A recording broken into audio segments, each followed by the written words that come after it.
Again, let me start off week 9 by telling us a story. The story is about Sandra, and Sandra had a choice.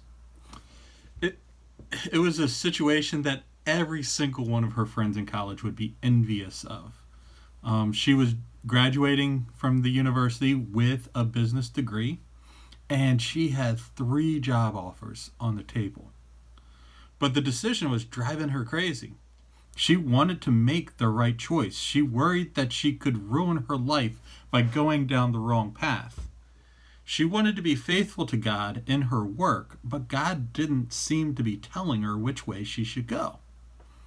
Now, the first job had always been there. This is the job she always expected. Her parents own a small business in Kentucky, and she could work for them and eventually take the business over. That is basically why she came to college in the first place, to be able to run the family business. But she was never pressured to make this her choice. She greatly respected her parents for that. They tried to let her make up their own mind, but they were getting older and they could use the help. It would be awesome to stay in her hometown with her childhood friends and her family around. That would be a good life. The second job was in the city in which she attended university. One of her internships offered her a full time position upon graduation. It was a good job. She liked the company and the work that she did during the internship. She knew what she was getting into. She liked the idea of working for someone else. She wasn't sure if she was ready to be the person entirely responsible for a business like she would eventually have to be at home. Plus, while at school in the city, she found a good church that she wanted to stay part of. And there was a guy in that church as well who could easily turn into more if she was in the city. And then there's the final option. And this one just came straight out of the blue.